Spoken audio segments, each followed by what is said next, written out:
नमस्ते, ओम नमः शिवाय। एस्ट्रो ज्ञान विद रीना शर्मा में मैं रीना शर्मा आपका वेलकम करती हूँ। जुलाई का महीना ग्रहों के ट्रांजिशन पॉइंट ऑफ व्यू से बहुत ही इम्पोर्टेंट मंथ है, क्योंकि इस मंथ काफी ग्रह अपना राशि परिवर्तन कर रहे हैं, काफी ग्रह वक्री हो रहे हैं, गुरुदेव उदित अवस्था में आ रहे हैं।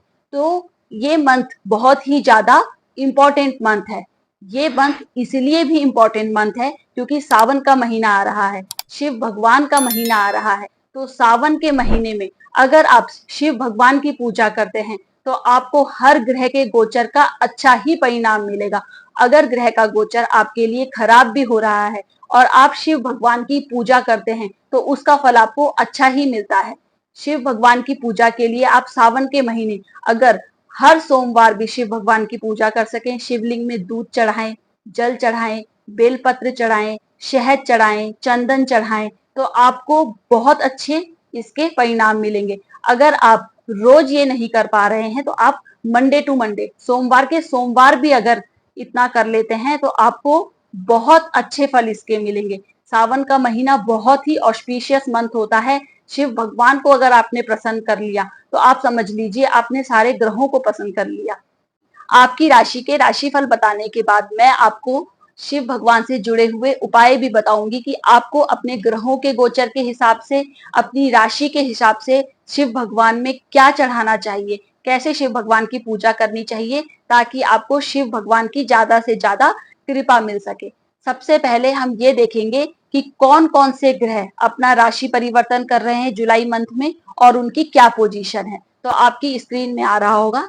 सबसे पहले बुध 22 जून को कर्क राशि में प्रवेश कर चुके हैं और 18 जुलाई तक अभी मार्गी अवस्था में रहेंगे। 18 जुलाई को बुध कर्क राशि में वक्री हो जाएंगे और 18 अगस्त से 30 अगस्त तक पुनः मार्गी हो जाएंगे। इसका मतलब अगस्त के महीने तक अभी बुध कर्क राशि में ही रहेंगे।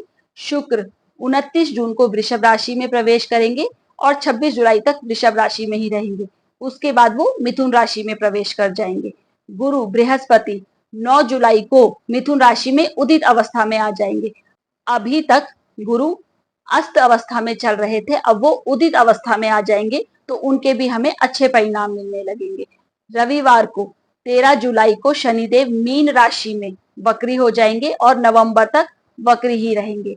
16 जुलाई को सूर्य देव कर्क राशि में गोचर कर जाएंगे। अभी वो मिथुन राशि में है, इसके बाद उनका गोचर कर्क राशि में हो जाएगा।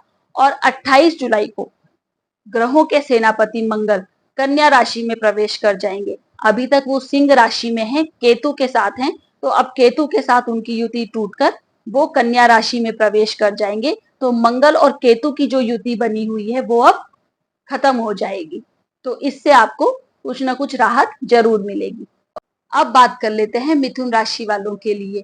तो मिथुन राशि वालों के लिए सबसे पहले गुरु और सूर्य का गोचर आपकी ही राशि में हो रहा है।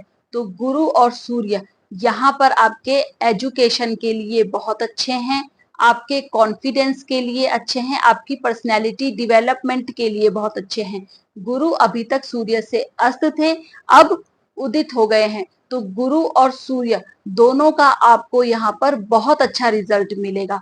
यहाँ से दोनों आपके विवाह के भाव को भी देख रहे हैं, तो इस समय लाइफ पार्टनर के साथ भी आपके रिलेशन बहुत अच्छे होंगे। जो लोग भी विवाह की सोच रहे हैं उनके मैरिज के भी इस समय चांस बन सकते हैं। तो मैरिज के लिए भी अच्छा टाइम पीरियड है। यहाँ पर बिजनेस पार्टनर और लाइफ पार्टनर से कुछ ना कुछ बेनिफिट आपको हो सकता है। सूर्य आपके लग्न में ही आकर बैठ गए हैं, राशि में ही आकर बैठ गए हैं। तो गवर्नमेंट जॉब से जो भी लोग जुड़े हुए हैं उनके लिए अच्छा इस समय टाइम पीरियड है। एजुकेशन से जो लोग जुड़े हुए हैं उनके लिए अच्छा टाइम पीरियड है।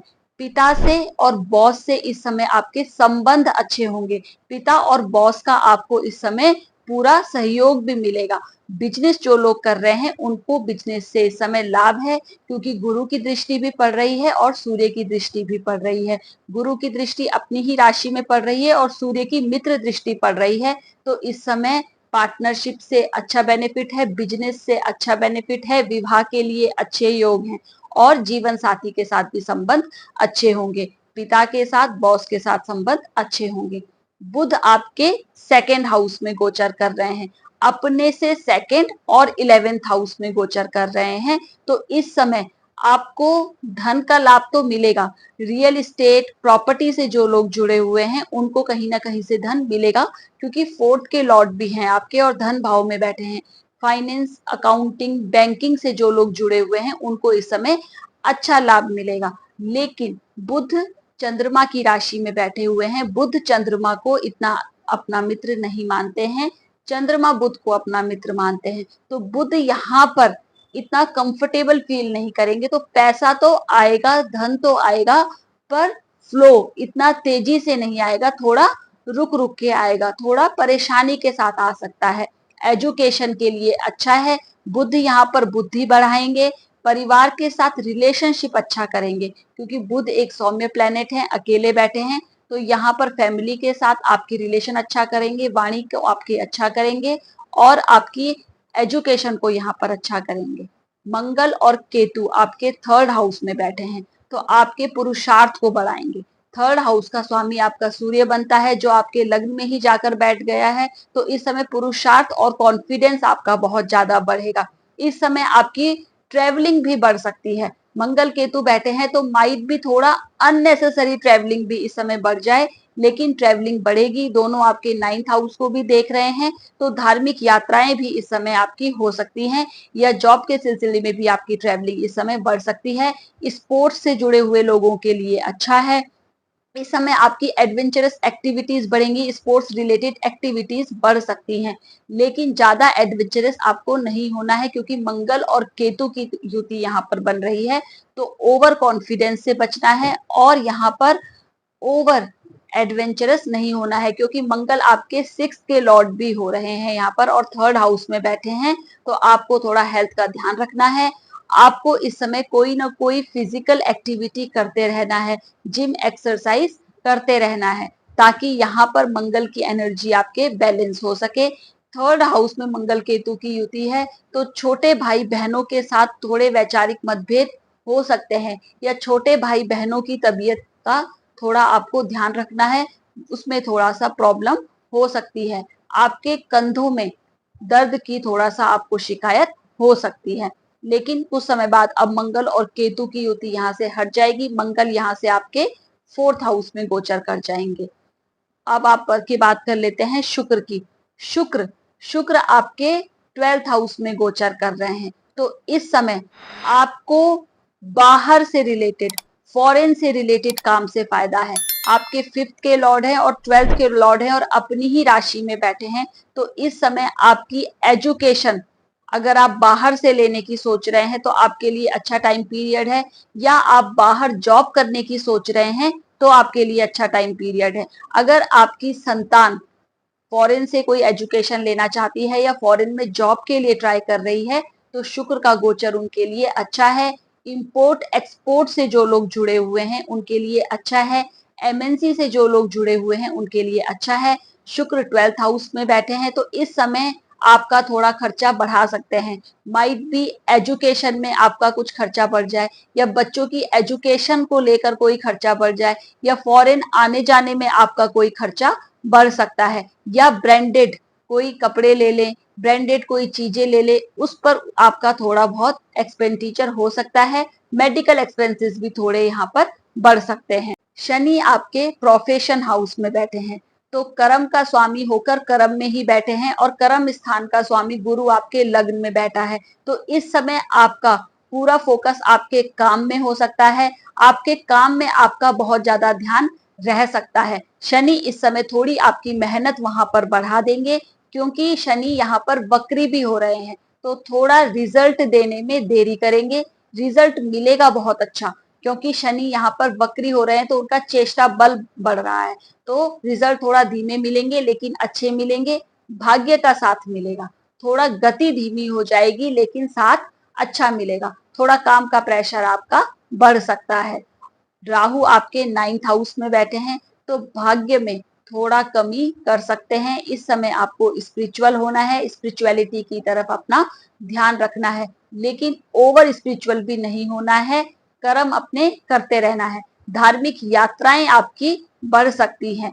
वर्क प्रोफेशन के सिलसिले में भी आपकी यात्राएं बढ़ सकती हैं, क्योंकि राहु आपके शनि की राशि में बैठे हैं और शनि आपके प्रोफेशन हाउस में बैठे हैं, तो प्रोफेशन से रिलेटेड भी आपके टूर एंड ट्रेवलिंग बढ़ सकती है। तो कुल मिलाकर आपके धन के लिए अच्छा है, आपके पर्सनैलिटी डेवलपमेंट के लिए, कॉन्फिडेंस के लिए अच्छा है, बॉस और पिता के साथ संबंध आपके अच्छे होंगे।